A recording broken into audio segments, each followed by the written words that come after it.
বন্ধুরা, welcome back to my channel. কেমন আছো তোমরা? আশা করি সবাই খুব ভালো আছো। আমিও খুব ভালো আছি। রিম্পাস ডেইলি ব্লগ চ্যানেলে তোমাদের সবাইকে জানাই অনেক অনেক ওয়েলকাম, আর সবাইকে জানাই শুভ অক্ষয় তৃতীয়া।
Bye.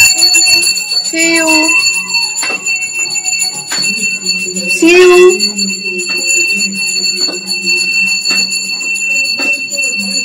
Tata. এদিকে দাদা, এদিকে দাদা। তো দেখো, সকাল সকাল রিদ্ধি উঠে, রিদ্ধিকে আমি খাইয়ে দিয়েছিলাম, তারপরে মা কাজল টাজল পরিয়ে দিল, আমি জামা কাপড় পরিয়ে রেডি করে দিলাম। ওর বাবা স্কুলে নিয়ে গেল। ওর বাবার অফিসে আজকে অক্ষয় তৃতীয়ার পুজো ছিল, সেই জন্য ওর বাবা তাড়াতাড়ি অফিসে যাবে বলে ওকে দিয়ে স্কুলে দিয়ে এসে তারপর স্নান টান করে অফিসে চলে গেছিলো। তো অফিসের থেকে আবার পুজো হয়ে গেলে তারপরে এই যে রিদ্ধিকে স্কুল থেকে নিয়ে বাড়িতে ছেড়ে দিয়ে গেছিলো, আবার ওকে খাইয়ে ঠাইয়ে স্নান টান করিয়ে রেডি করে দিতে বলেছিল ওকে আবার পরে অফিসে নিয়ে যাবে বলে। তো এই যে আমি ওই স্কুল থেকে আসলে জামা প্যান্ট ছাড়িয়ে হাত পা ধুয়ে ওকে খাইয়ে দিচ্ছিলাম। আমারও খুব জোর খিদে পেয়ে গেছিলো, সেই জন্য ওর সাথে সাথে আমিও খেয়ে নিয়েছিলাম। আর এই যে ওকে খাওয়াচ্ছিলাম, ওখানে বসে খেলা করছিল রান্নাঘরে, ওখানে খাওয়াচ্ছিলাম। আর খাওয়া দাওয়া করিয়ে তারপরে ওকে স্নান টান করিয়ে রেডি করে দিয়েছিলাম ওর বাবার সাথে যাবে বলে। তো আজকে সকালে জল রুটি হয়েছিল, মানে গোলা রুটি। তো রিদ্ধিকে মিষ্টি দিয়ে খাইয়েছিলাম, আর আমি সস দিয়ে চানাচুর দিয়ে খেয়েছিলাম। তো এই দেখো, খাওয়া দাওয়া হয়ে গেলে স্নান টান করিয়ে ওর নখগুলো দেখলাম খুব বড় হয়ে গেছে। তো সব দিনে তো কাটতে পারি না, তো আজকে শুক্রবার ছিল, সেই জন্য আজকে কাটা যাবে, তাই জন্য নখগুলো কেটে দিচ্ছিলাম বসে বসে যাওয়ার আগে। তখন ওর বাবা আসেনি, তো স্নান টান করি এমনি রেডি করে নখটা কেটে দিচ্ছিলাম। তারপরে ওর বাবা আসলে পরে জামাটা খালি পরিয়ে পাঠিয়ে দিয়েছিলাম। তো আমি স্নান করার আগেও নখ কাটি, কোনো সময় মনে থাকে না পরেও কাটি, কারণ পরে কাটাটাই বেশি ভালো, কারণ নখটা নরম হয়ে যায়। বাচ্চা মানুষ, ওদের তো দেখে কাটতে হয়, সেই জন্য। তো যাই হোক, ও সব দিন আবার কাটাও যেন, ওর জন্মবার সোমবার সেই দিন কাটি না, বৃহস্পতিবার কাটি না, শনি মঙ্গলবার কাটি না। তো এরকম করে অনেক দিনই কাটা হয় না, তো বার দেখে সেইভাবে কাটি। তো নখটুক কাটা হয়ে গেলো, ওর বাবা চলে এসেছিলো, এই যে ওকে জামা প্যান্ট পরিয়ে রেডি করে দিয়েছিলাম। আর ওর বাবা তো অফিস থেকে প্রসাদ টোসাদ খেয়ে এসেছিলো, আর ওই জন্য রুটি খায়নি, একটা রুটি আর চা বসে খাচ্ছিলো। আর এই যে অফিস থেকে প্রসাদ নিয়ে এসেছিলো, তো মা সেটাই রিদ্ধিকে দিচ্ছিল। আর আমি তখন খেয়ে উঠেছিলাম, তো খেতে ইচ্ছে করছিলো না, মাকে বললাম পরে খাবো। এই যে দেখো, প্রসাদ দিয়েছিলো, ফল প্রসাদ, মিষ্টি, লাড্ডু সব কিছু দিয়েছিলো, তো এইগুলোই সবাইকে দিচ্ছিল। তো এই যে রিদ্ধিকে মা সন্দেশ খাওয়াচ্ছিল প্রসাদ। তো সকালে আজকে রিদ্ধি দুটো লাড্ডু নিয়ে গেছিলো স্কুলে, তারপরে রুটি দিয়ে খেয়েছে, ওই জন্য আমি মিষ্টি দিতে বারণ করছিলাম। তো এইটুকুনি প্রসাদ সন্দেশ দিয়েছিলো, আর শশা খেতে ভালোবাসে, তো শশা খাচ্ছিলো। তারপরে ওর বাবা এই যে চা খেয়ে রিদ্ধিকে নিয়ে যাবে বলে বেরোচ্ছিল। তো ও আবার ঠাম্মা ডাকছিল টাটা করার জন্য, এই জন্য ঠাম্মার কাছে গেছে আবার টাটা করার জন্য। তো ঠাম্মাকে টাটা করে চুমু দিয়ে তারপরে যাচ্ছে। আর আমিও, মানে ও বাইরে গেলে আমি ওর আঙুল দুটো দাঁতে মানে কেটে, বাচ্চাদের যেরকম দাঁতে আঙুল কেটে থুতু দিয়ে দেয় গায়ে, সেরকম করে দিই। তো তোমরাও কারা কারা ওরকম করো তোমাদের বাচ্চার সাথে, আমাকে অবশ্যই কমেন্ট করে জানিও। এই দেখো, আমি আঙুল দুটো, কেরি আঙুল দুটো কেটে একটা হাতে করলেও হয়তো আমি দুটো হাতেই করি।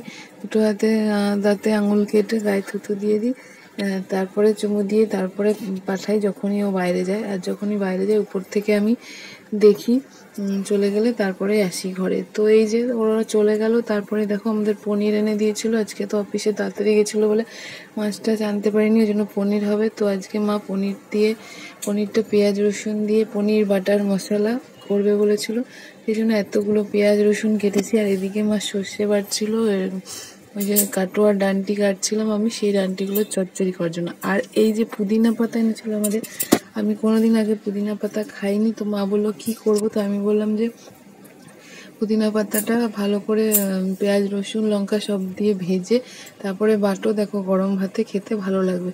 তো সেটাই মা করবে বলেছিল। এই যে পনিরগুলো আগে এখানে ভেজে নিচ্ছিল, আর ওদিকে ভেন্ডি আলুর তরকারি হয়েছিল আজকে, ওটা আগে হয়ে গেছিলো। তো পনিরটাকে মা ভেজে তারপর জল দিয়ে চিনি দিয়ে ভিজিয়ে রাখে, তাতে পনিরটা খেতে টেস্ট হয়। তারপরে ওইদিকে ভেজে তারপরে এইদিকে পেঁয়াজ রসুনের গ্যাসে কড়াইটা বসিয়ে তারপর এখানে পেঁয়াজ রসুন ভাজছিল, তারপরে পনিরটা দিয়ে তারপরে পোস্ত কাজু বাদাম বাটা তারপরে দারচিনি বাটা এগুলো সব দিয়ে তো পনির বাটার মশলা যেটা সেটা বানিয়েছিল। বেশি করে ওর মধ্যে বাটার দিতে হয়, তো বাটারও দিয়েছিল।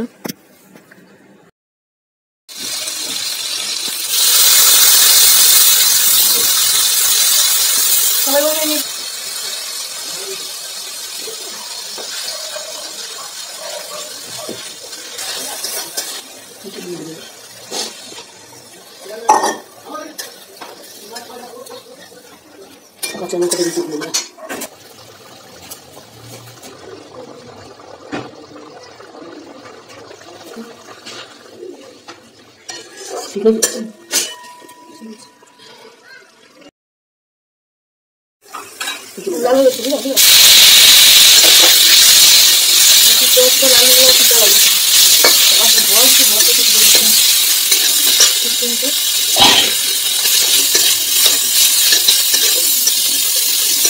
তো ওর মতন দেখেছি আমরা আমাদের ঘুম করলাম, দেখো ভাজিতে ধানটাকে জন্য ভাজি করতে দিই না, ভালো না লাগলে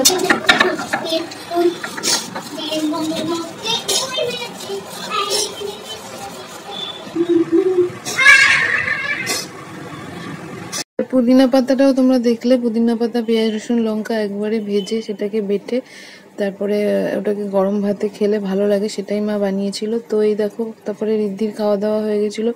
তো রিদ্ধিকে তারপরে আমি প্রত্যেক দিন এখন গরমে টক দই দিই, কারণ টক দইটা খাওয়া ভালো, আমরাও সবাই খাই, রিদ্ধিকেও দিই। তো খেতে চায় না, এই যে দেখো তো জোর করে খাওয়াচ্ছিলাম। তো ওকে দই ঠই খাইয়ে তারপরে আমি ভাত টাত খেয়ে তারপরে রিদ্ধিকে নিয়ে নিচে চলে এসেছিলাম। আর আজকে এই যে এতগুলো কাচাকুচি করেছিলাম, তো সেই জামা কাপড়গুলোই ভাঁজ করে নিচ্ছিলাম। তখন রিদ্ধির বাবাও চলে এসেছে, ওর বাবাও খেয়ে দিয়ে নিচে চলে এসেছিলো। আর রিদ্ধির গায়ে প্রচণ্ড ঘামাচি বেরিয়েছে, আগে তো মানে বড় বড় লাল লাল একদম গোটা গোটা হয়ে গেছিলো, আর এখন তো একটু কমেছে। তো আমি ওকে আগে যে ডাক্তারটা দেখাতাম সেই ডাক্তার একটা মলম দিয়েছিল, ক্রিম খুবই ভালো, ওটা খুবই উপকার হয়। মানে আমার এত ভালো লাগে ক্রিমটা, সব কিছুতে কোনো র্যাশ বেরোলে, মশা কামড়ালে, পিঁপড়ে কামড়ালে বা ঘামাচি বলো যাই বলো, ওটাতে ওকে লাগালে ওটা কমে যায়, এত ভালো মলমটা দিয়েছে। তো আমি ওর বাবাকে বললাম যে প্রত্যেক দিনে আমি দুপুরে রাত্রে লাগিয়ে দিই, যেহেতু ওর এত ঘামাচি বেরিয়েছে, স্কুলে যায় এখন, হাতে গায়ে সব জায়গায় ভর্তি হয়ে গেছে। তো আমি প্রত্যেক দিনই দুপুরে শোয়ার সময় আর রাত্রে শোয়ার সময় দুবেলা করে মলমটা লাগিয়ে দিই।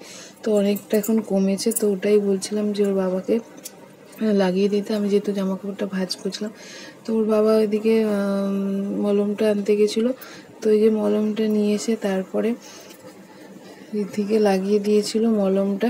আমি এদিকে জামা কাপড় ভাঁজ করছিলাম, এই যে দেখো আমার জামা কাপড় সব ভাঁজ করা হয়ে গেছে, আর ওদিকে ওর বাবা ওকে মলমটা লাগিয়ে দিচ্ছিল।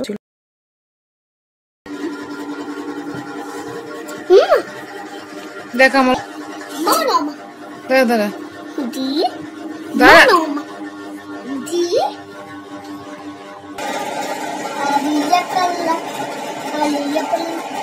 বেশি করে নাও।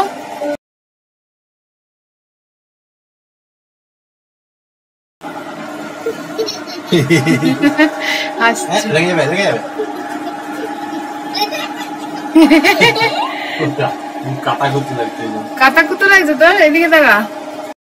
তো দেখো ওকে গলায় লাগাচ্ছে বললো আর কাতুকুতু লাগছিল, সেই জন্য খুব হাসছিল। তো মলমটাও তোমাদেরকে দেখিয়ে দিলাম, ডার্মাডিউ ক্যালো লোশন মলমটার নাম। তো আজকের ভিডিওটা এতটুকুই, ভালো লাগলে লাইক কমেন্ট শেয়ার সাবস্ক্রাইব করে দিও।